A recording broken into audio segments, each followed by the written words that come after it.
Salmos número 19, os irmãos encontraram?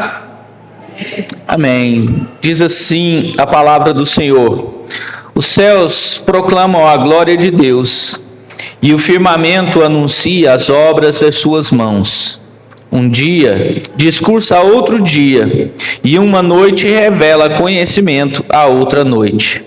Não há linguagem, nem há palavras, e deles não se ouve nenhum som. No entanto, por toda a terra se faz ouvir a sua voz e as suas palavras até o confim do mundo. Aí pôs uma tenda para o sol, o qual, como noivo que sai dos seus aposentos, se regozija como herói a percorrer o seu caminho. Principia numa extremidade dos céus e até a outra extremidade vai o seu percurso, e nada refoge ao seu calor. A lei do Senhor é perfeita e restaura a alma. O testemunho do Senhor é fiel e dá sabedoria aos simples. Os preceitos do Senhor são retos e alegram o coração. O mandamento do Senhor é puro e ilumina os olhos. O temor do Senhor é límpido e permanece para sempre. Os juízos do Senhor são verdadeiros e todos igualmente justos.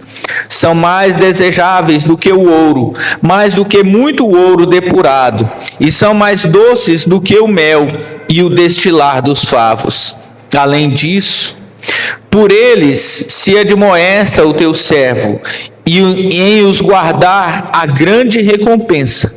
Quem há que possa discernir as próprias faltas? Absolve-me das que me são ocultas. Também da soberba guarda o teu servo, que ela não domine. E então serei irrepreensível e ficarei livre de grande transgressão. As palavras dos meus lábios e o meditar do meu coração sejam agradáveis na tua presença, Senhor, rocha minha e redentor meu. Pai, nós oramos ao Senhor nesse momento. Pai, nós clamamos para que a tua palavra, Deus, ela possa vir de encontro ao nosso coração, que ela nos ensine, ó Deus, aquilo que o Senhor tem preparado para nós nesse dia.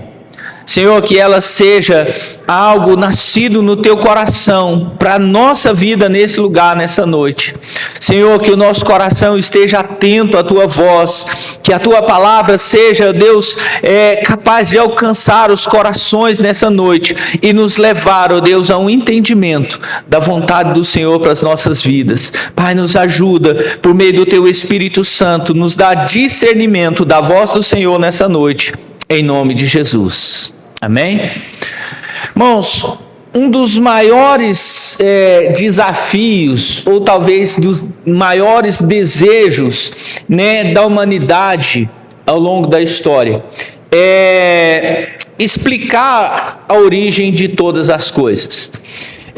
Sobretudo para aqueles que necessitam de uma explicação racional para tudo. Dizer que existe um momento na história, um fenômeno físico, que deu origem a todos os eventos, a tudo aquilo que nós vemos, e que esse fenômeno explica todas as coisas, sobretudo para os céticos, é reconfortante, porque não exige deles fé. Entender que algo, que surgiu, o mundo surgiu, o universo surgiu, tudo que nós vemos surgiu por um fenômeno em um ponto no tempo, é reconfortante porque não exige fé. Tudo é visível, é mensurável e atende aos limites da razão humana. Com a nossa mente nós podemos compreender e entender e explicar as coisas, de forma que a razão seja capaz de compreender aquilo. Agora, o salmista Davi, no entanto, ele vai fazer uma exaltação da excelência da criação e da excelência da palavra de Deus, demonstrando que a percepção que nós temos das coisas criadas, ela independe da nossa razão.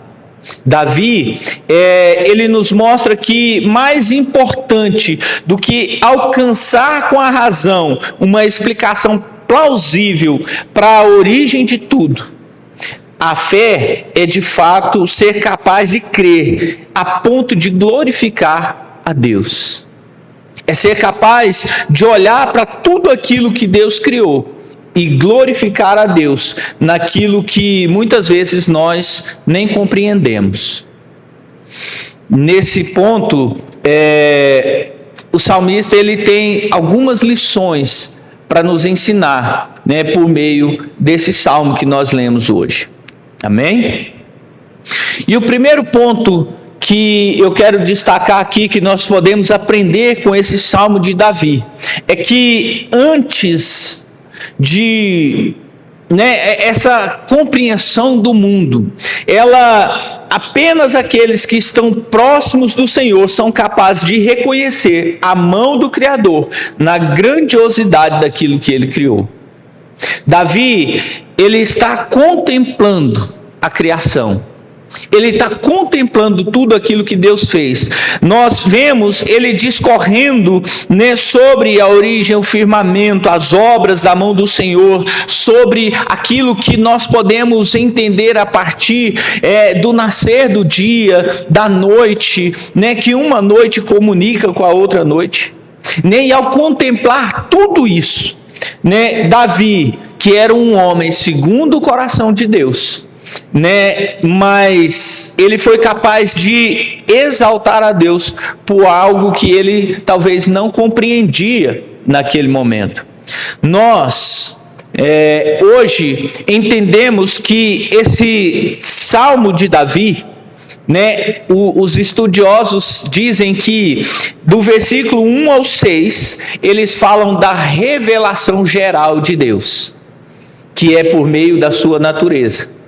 E do 7 adiante, ele vai falar da revelação especial de Deus, que é pela sua natureza. Mas Davi não sabia disso. Davi não sabia da existência de uma revelação geral de Deus e de uma revelação especial de Deus. Ele não tinha o conhecimento a respeito dessas coisas que hoje os estudiosos conhecem como revelação de Deus. Mas ele foi capaz de olhar para tudo aquilo que Deus criou e foi capaz de enxergar a mão e a obra de Deus em todas essas coisas. Né? Por meio desses elementos naturais, não só compreendemos a origem de todas as coisas, mas contemplamos a glória daquele que deu origem a elas. Eu acho interessante porque Davi, ele começa o salmo dizendo: os céus proclamam a glória de Deus. Ou seja, os céus, eles anunciam a glória de Deus, eles anunciam a presença de Deus, eles anunciam a grandeza de Deus. E Davi foi capaz de olhar para os céus, e foi capaz de olhar para os firmamentos, e foi capaz de contemplar o Senhor nessas coisas, de perceber aquilo que a natureza estava descrevendo. Eu entendo que o propósito de todas as coisas criadas por Deus é proclamar a sua glória. Quando Davi, ele declara, né, que os céus proclamam a glória de Deus e vai anunciar, né, ele fala de um evangelho que é transmitido, né, pela natureza. Ele fala de uma mensagem que a natureza traz a respeito da grandeza, do poder, da sabedoria do Senhor. E a obra de Deus, então, ela vai proclamar, ela vai anunciar os atributos de Deus, começando pelo seu poder e pela sua sabedoria. Paulo, ele destaca lá em Romanos, no capítulo 1, no versículo 20, ele diz assim: pois desde a criação do mundo, os atributos invisíveis de Deus, o seu eterno poder e a sua natureza divina, têm sido vistos claramente, sendo compreendidos por meio das coisas criadas. Em outras palavras, Paulo está dizendo que se nós parássemos para observar tudo aquilo que foi criado, nós teríamos a oportunidade de perceber os atributos de Deus na obra das suas mãos. E Paulo ele vai dizer que se tornam indesculpáveis, né, aqueles que de alguma forma pervertem a sua adoração, agem com iniquidade, com injustiça, negando a existência de Deus, ou adorando a criação em vez do Criador.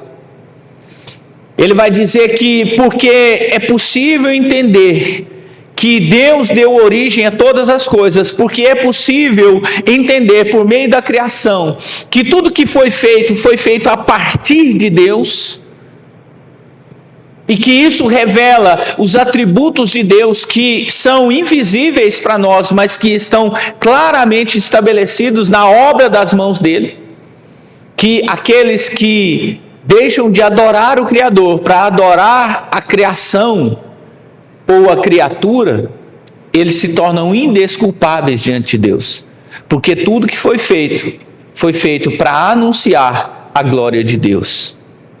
Todas as coisas criadas anunciam a existência de um Deus e o revelam em sua totalidade.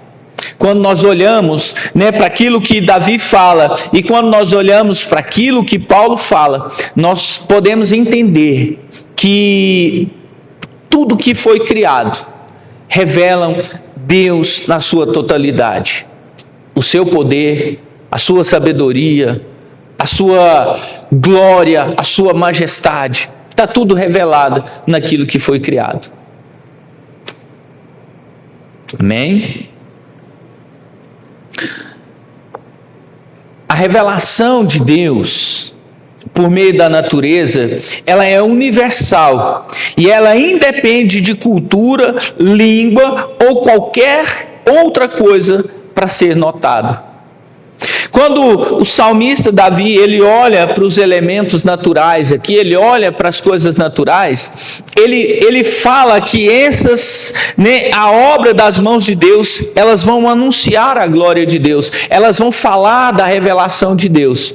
Então, quando nós olhamos para isso, né, a gente vai notar, por exemplo, no versículo 2, que o testemunho a respeito de Deus, de quem é Deus, né, do Senhor, do seu poder, da obra das suas mãos, ele é contínuo e ele não parou no tempo.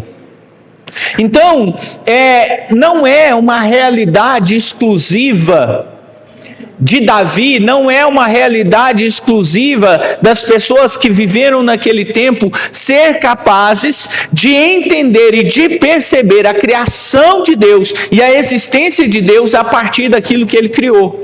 Veja comigo aí o versículo 2 que diz assim: um dia discursa a outro dia, e uma noite revela conhecimento a outra noite.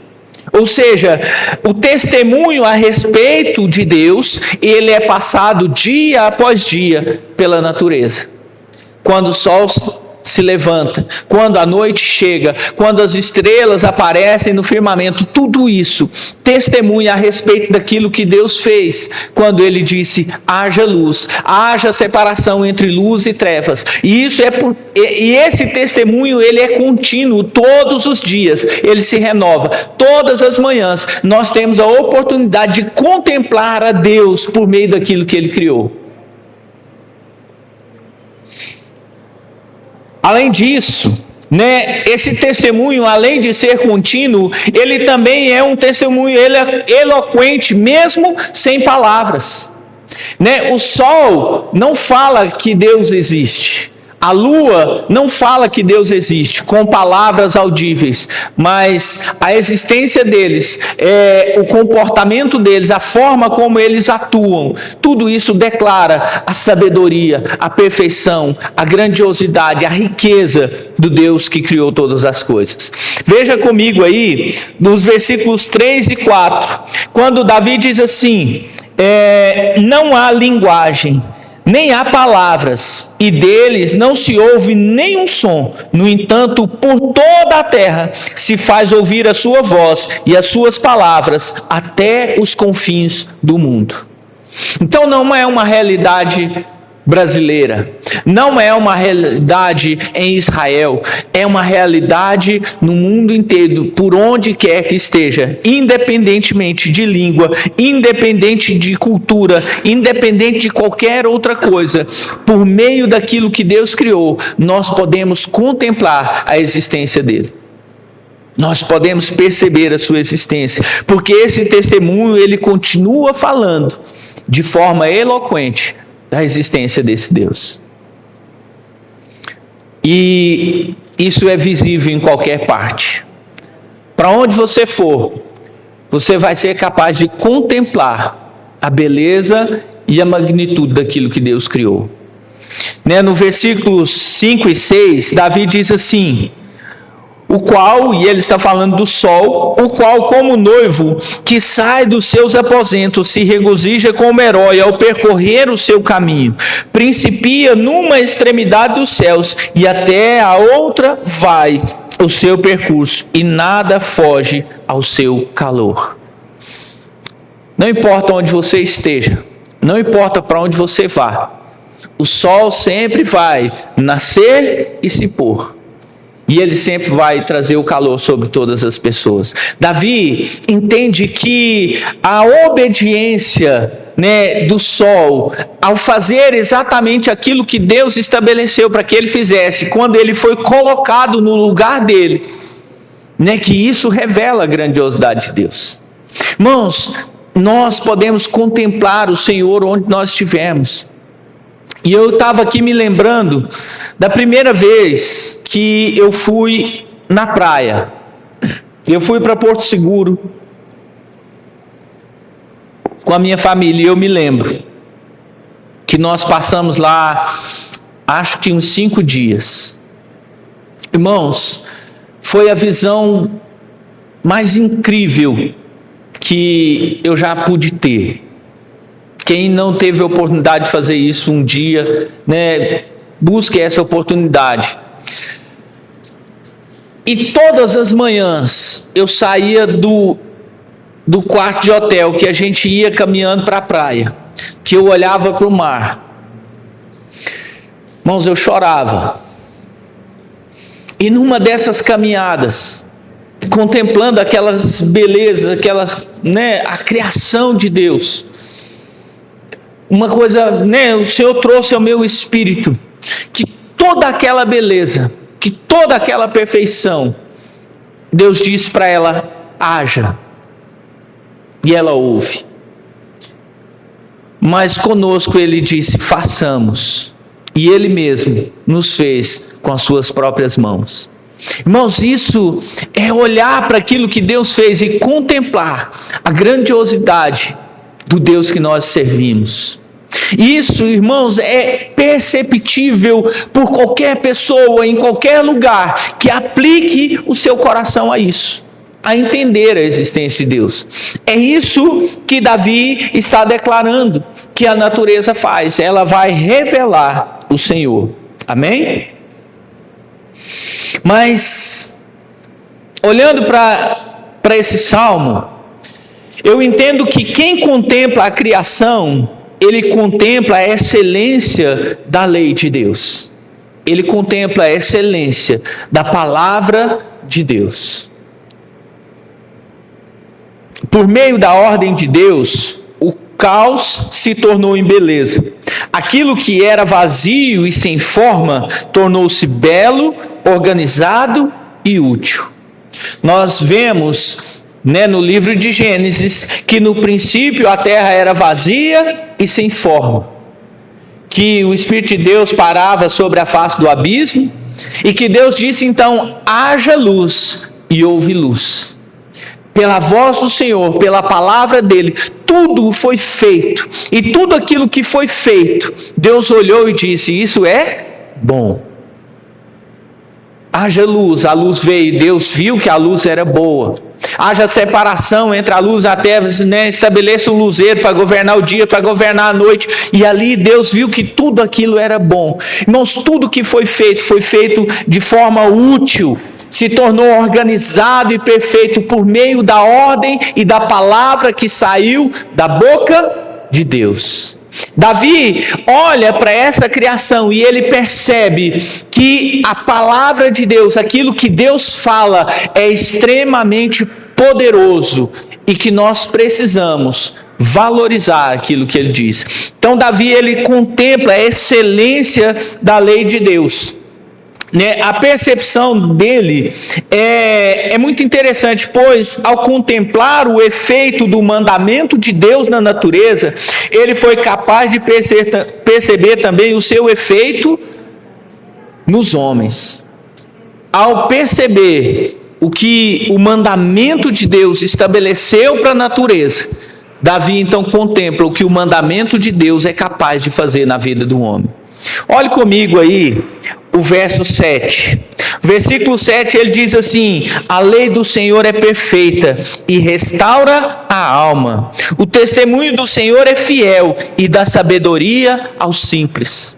Quando Davi observa como a natureza obedece a voz do Senhor, como a natureza obedece os comandos de Deus, como o sol foi colocado em uma posição e ele nasce na hora certa e ele se põe na hora certa, as coisas acontecem organizadamente diante da palavra de Deus. Davi olha para isso e fala assim: se isso acontece na natureza, isso é perfeito para a vida do homem. A lei do Senhor é perfeita e ela restaura a alma. Davi entende que obedecer os mandamentos, obedecer a voz do Senhor, vai trazer restauração para a alma do homem. Mas para além disso, vai trazer sabedoria, torna o simples, torna aquela pessoa, sem tanta instrução, uma pessoa sábia.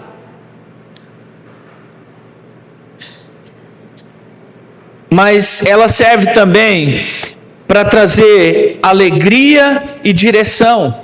Veja comigo o versículo 8, onde ele diz: os preceitos do Senhor são retos e alegram o coração.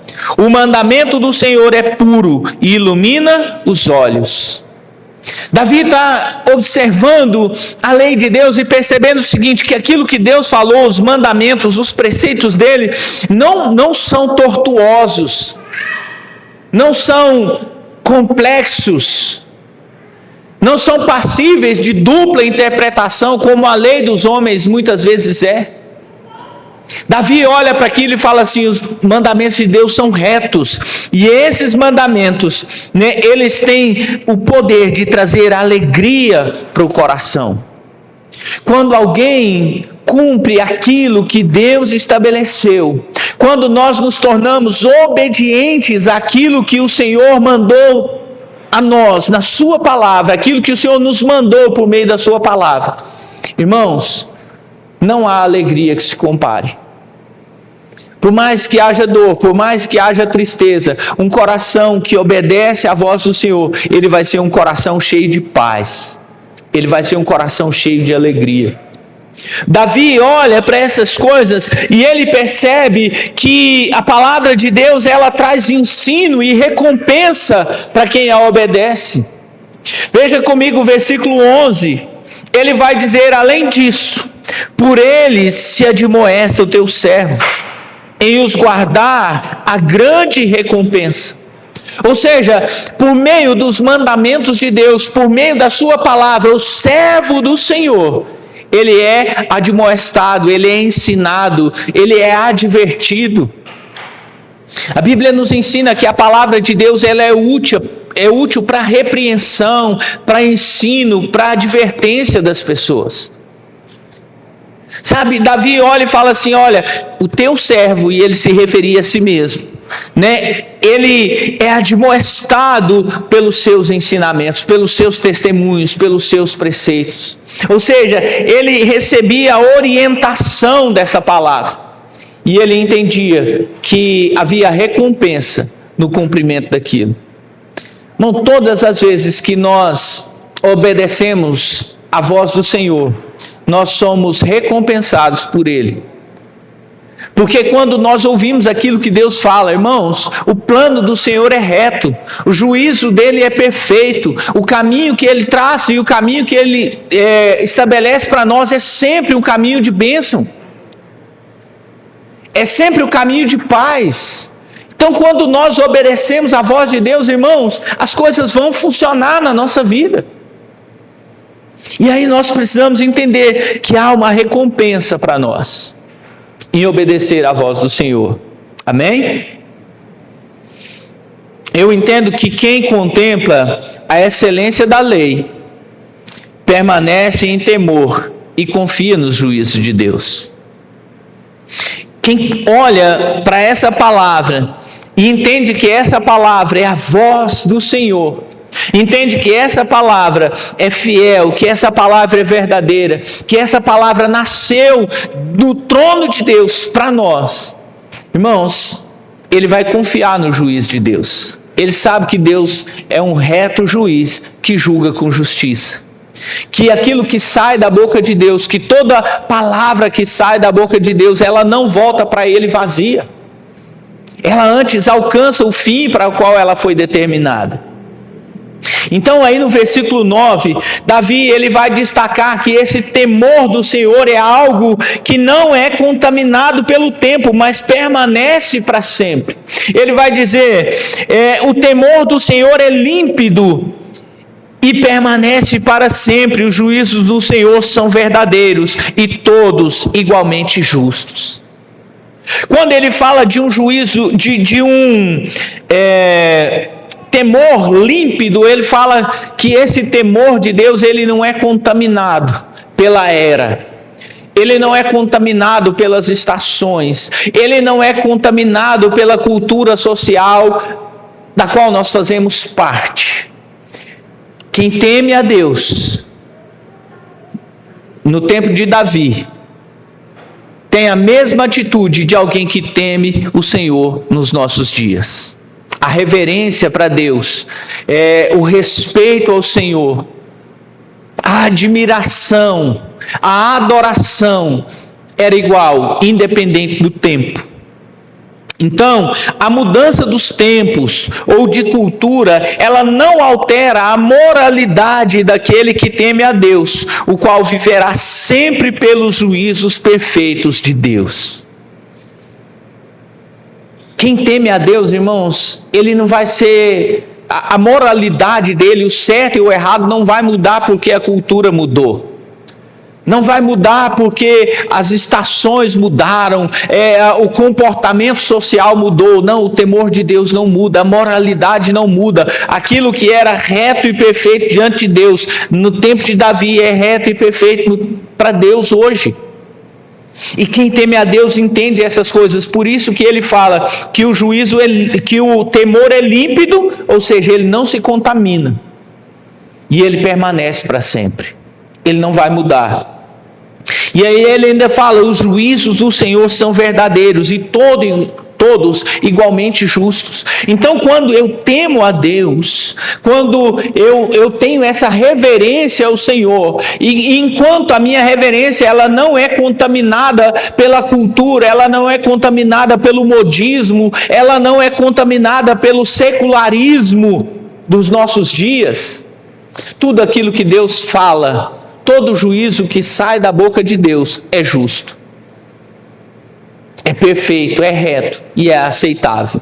Amém? Então, a gente pode aprender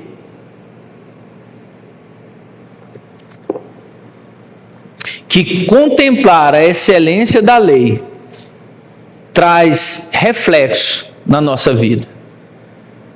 Davi, ele olha então para a natureza e ele contempla a excelência do Senhor que criou todas as coisas.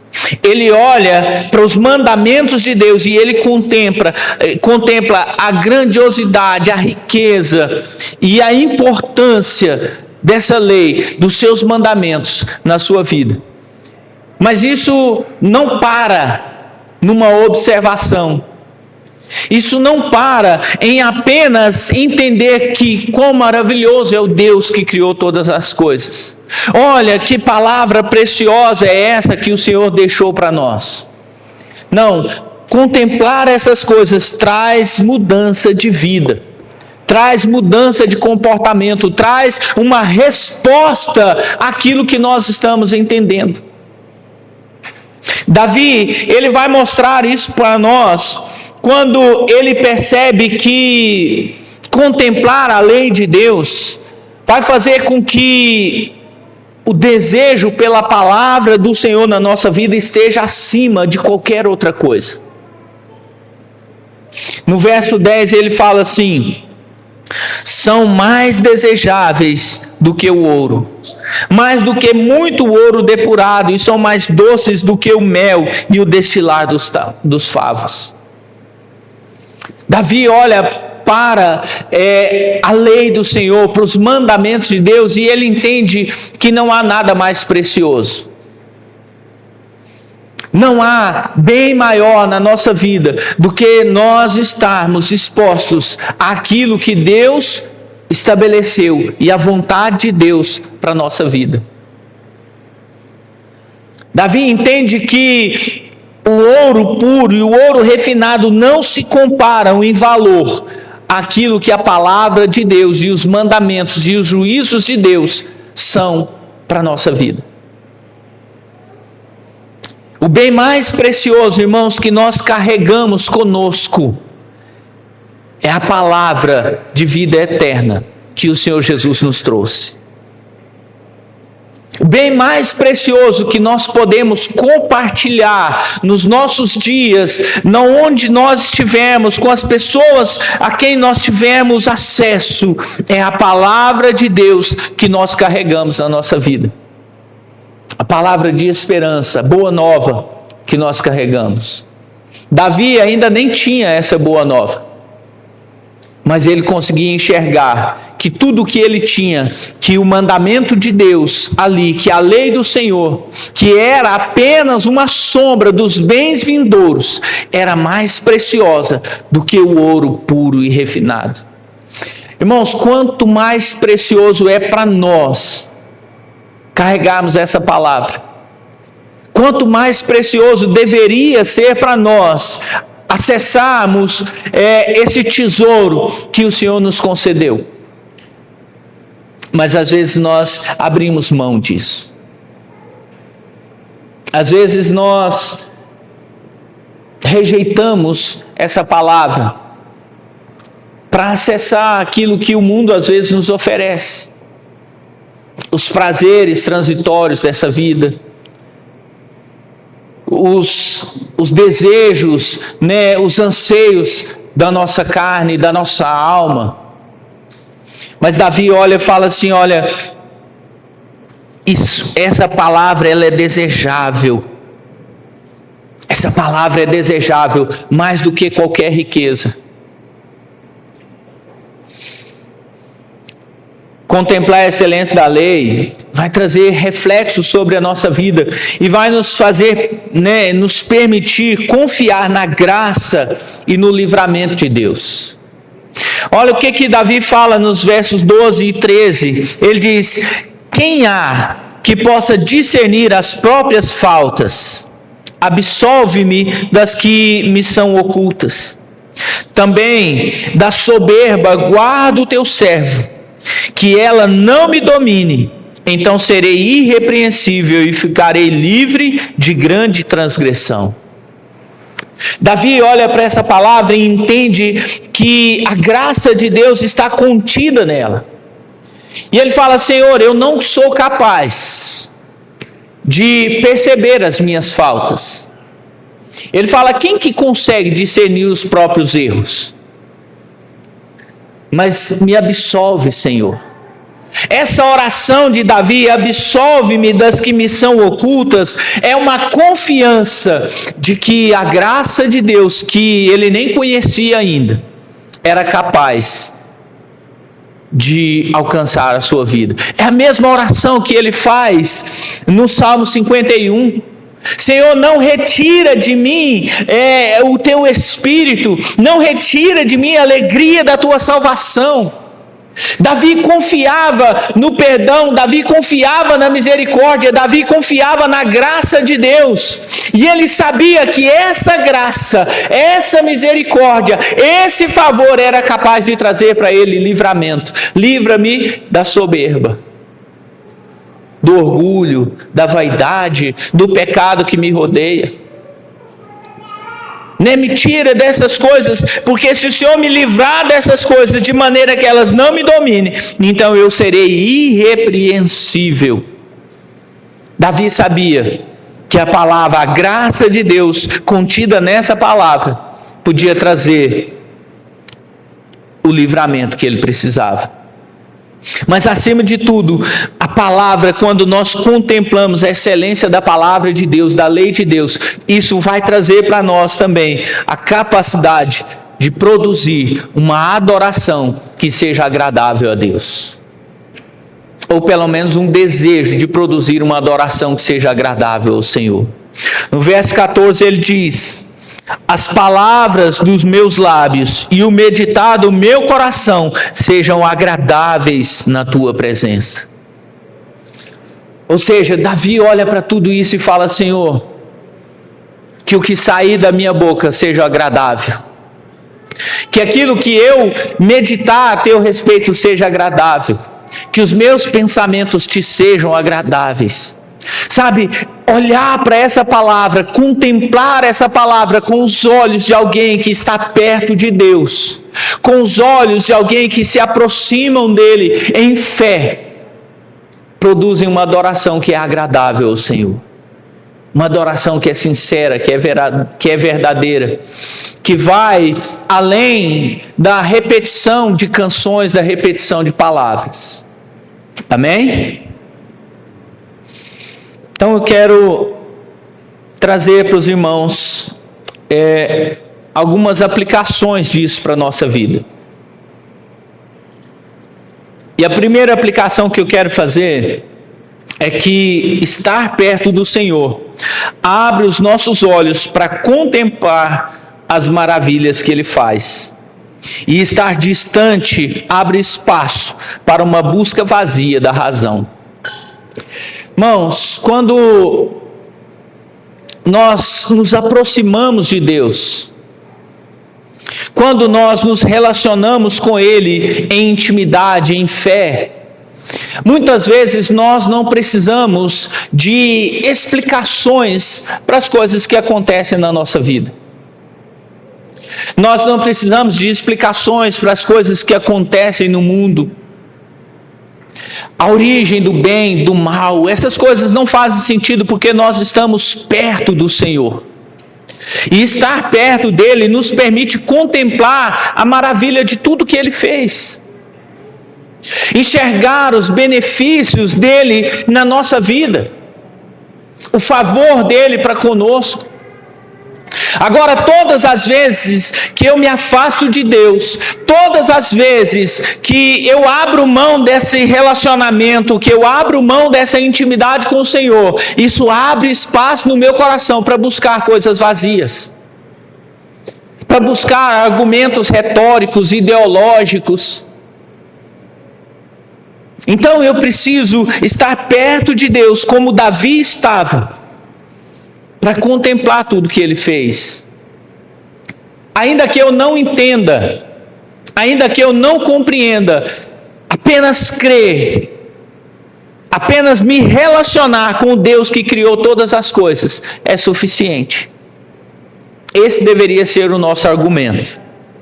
Amém? Depois, exercitar a fé permite levar a razão a perceber aquilo que seria imperceptível sem a fé. Irmãos, a razão ela tem um limite. Aquilo que nós podemos explicar cientificamente, empiricamente, aquilo que nós podemos explicar como verdades comprováveis, é muito limitado. Porque a nossa razão é limitada, porque o nosso entendimento é limitado, porque nós não compreendemos as coisas da forma como Deus estabeleceu todas as coisas, né? Paulo, ele é claro em dizer que as coisas espirituais, elas só se discernem espiritualmente. Então há coisas que nós não vamos entender, que a nossa razão não vai alcançar de forma alguma, mas a fé, ela nos permite enxergar aquilo que os nossos olhos naturais não podem ver. É por isso que a definição de fé que a palavra traz é que ela é a certeza de coisas que os nossos olhos não veem, é a convicção de fatos, né, que nós não podemos enxergar. Mas é a convicção de que tudo aquilo que está escrito, de toda a palavra, de todas essas coisas, são verdadeiras, ainda que com a nossa razão elas não sejam explicáveis. E essa é a beleza de crer. Essa é a beleza de confiar. Essa é a beleza de estar perto de Deus e de ter uma fé que vai acima de todas as coisas. Amém? Agora, eu quero que você entenda uma coisa, irmãos. A fé, ela não é alienação. Amém? Eu gosto de uma expressão que o Rodrigo Silva usa, que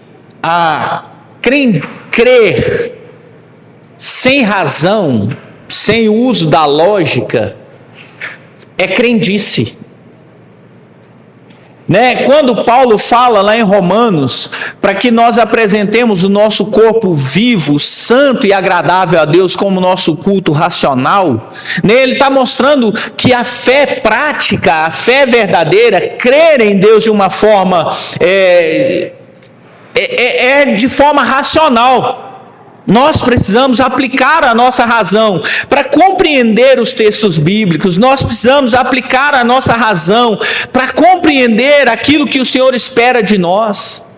Então, ter fé não é estar alienado, não usar a sua mente, não é se tornar irracional. Não, o nosso culto é racional. Amém? Só que depender apenas da razão vai nos impedir de enxergar aquilo que é impossível de ver sem a fé. Amém? E por último, e talvez o mais importante, eu quero que você entenda que o mais importante que crer no Deus Criador é saber quem Ele é. Então, o mais importante do que crer no Deus Criador é saber quem Ele é. E aí eu quero reproduzir aqui uma fala do Dr. Enéas Carneiro. As pessoas mais antigas aí vão lembrar, né? Um médico, cardiologista, professor, político, né, foi candidato a presidente várias vezes e infelizmente o povo não o ouviu. Um homem extremamente sábio. Uma vez perguntaram para ele em um programa de televisão se ele era ateu. A resposta dele foi a seguinte: não, definitivamente não. É muito bonito diante de jovens assim, que têm o prazer de se rebelar contra a norma. É muito bonito a gente dizer assim: sou ateu. Muito bonito para ganhar votos. Muito bonito. Vejam bem, eu passei a vida toda estudando, desde os 8 anos de idade, desde 7 ou 6. Eu não sei, eu não consegui encontrar até hoje nada que me convencesse de que não existe um arquiteto do universo. Não consegui. A filosofia marxista é belíssima. Ela diz que o universo é matéria em movimento. E eu concordo plenamente. Só que a filosofia marxista não diz se é só matéria em movimento. Que é matéria em movimento, eu não tenho dúvida. Eu não tenho dúvida quanto a isso. Eu não encontrei ninguém. Eu olho para o universo físico, químico, matemático, biológico, sociológico, psicológico. Eu olho para esse universo e eu o vejo de uma complexidade estarrecedora.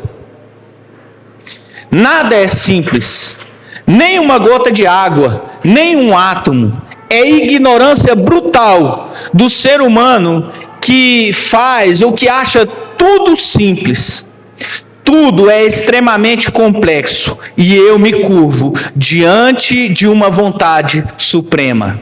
Eu creio em Deus. Deixo bem claro, para não haver dúvida, não me pergunte o que é Deus. Eu não sou teólogo e eu não sei, mas eu creio em Deus como uma força suprema e motora do universo. Irmãos, tem algo extremamente importante para nós nessa fala do doutor Enéas. Perguntaram para ele se ele era ateu. E ele disse que não, porque ele cria em Deus. Ele cria em Deus porque ele, assim como Davi, ele contemplava o universo. Ele contemplava a criação. Ele contemplava como médico a complexidade do cromossomo que forma o ser humano, da quantidade de informações que o ser humano carrega nas suas células. E ele fez uma conta uma vez, dando uma aula, e ele fala que seria mais ou menos uns 4.000 volumes, uns 4.000 volumes de livros de 500 páginas, de informações que nós carregamos na menor parcela do nosso cromossomo. E ele olha para tudo isso e ele não pode negar que existe um Deus que criou todas as coisas. Mas o que é mais preocupante é que ele disse: eu não sei quem ele é. Eu não sei dizer o que é Deus. Irmãos, é muito preocupante quando nós dizemos que cremos em Deus, que acreditamos e que nós vemos na sua criação quem Ele é. Que existe um Deus criador de todas as coisas, que existe um Deus criador do universo, que é uma força suprema, mas não conseguimos nos relacionar com Ele a ponto de saber quem Ele é. Davi olhou para o mesmo universo, sem qualquer informação que o doutor Enéas possuía, sem a riqueza de informações que ele tinha, e não apenas creu numa vontade suprema, mas ele conheceu a sua rocha e o seu Redentor. Ele termina o Salmo com o versículo 14 dizendo: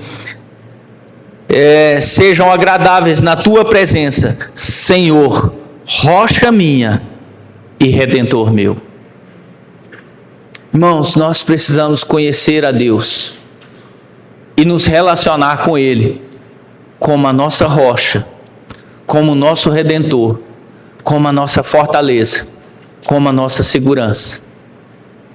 E só a razão, só as explicações que a ciência nos traz, que a razão nos traz, não é suficiente se nós não crermos que é possível nós nos aproximarmos de um Deus que se aproximou de nós primeiro. Que é possível nos relacionar com Ele dia após dia. Amém?